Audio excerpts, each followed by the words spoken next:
আমি আজকে মুরগি রান্না করব। মুরগি রান্নার জন্য এখানে পেঁয়াজ, রসুন, গরম মশলা এগুলো দিয়ে দিলাম। এগুলো কষিয়ে নিতেছি। মাংস ভাজিয়ে নিলাম। মুরগি, পরিমাণ মতো আদা, জিরা,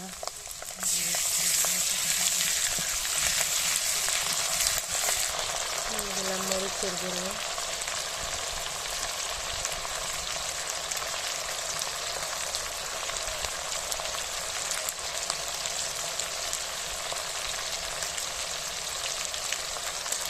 হলুদের গুঁড়ো,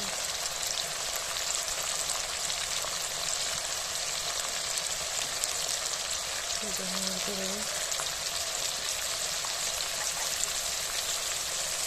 পরিমাণ মতো লবণ। ভালোভাবে কষিয়ে নেব। মশলাটা ভালোভাবে কষিয়ে নিতেছি।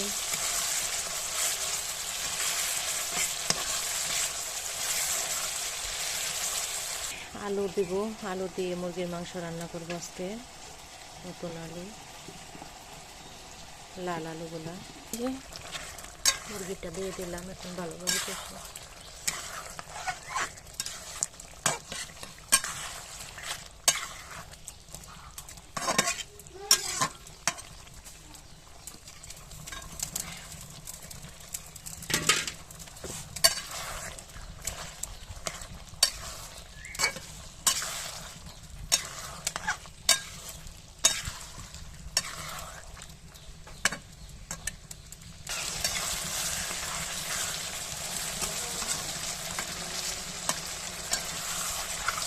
মাংসটা কষিয়ে নিতেছি।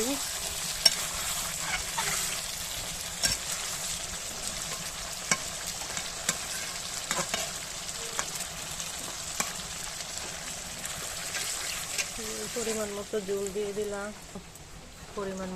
দিয়ে দিলাম। এখন ঢাকনা দিয়ে ডেকে রাখবো বলক আসা পর্যন্ত। যে আমার তরকারির বলক এসে গেছে। আর কিছুক্ষণ পরেই তরকারি উঠিয়ে নিব, চুলা থেকে নামিয়ে নিব। তো দেখো বন্ধুরা, তরকারির কালারটা কীরকম হয়েছে সবাই অবশ্যই কমেন্টে জানাবা প্লিজ। আর আমার রান্না বান্না আপনাদের কাছে কি ভালো লাগে নাকি মন্দ লাগে অবশ্যই জানাবেন। আমরা গ্রামের মানুষ, আমরা গ্রামীণ রান্নাবান্না করি। সবার পছন্দ নাও হতে পারে। এক এক দেশের রান্না এক এক রকম। তো আমরা যেভাবে রান্না করি সবাই একবার হলেও ট্রাই করে দেখবেন। খেতে কিন্তু দারুণই লাগে। যে আমার তরকারি রান্না কমপ্লিট। কালারটা কেমন এসেছে অবশ্যই কমেন্টে সবাই জানাবেন।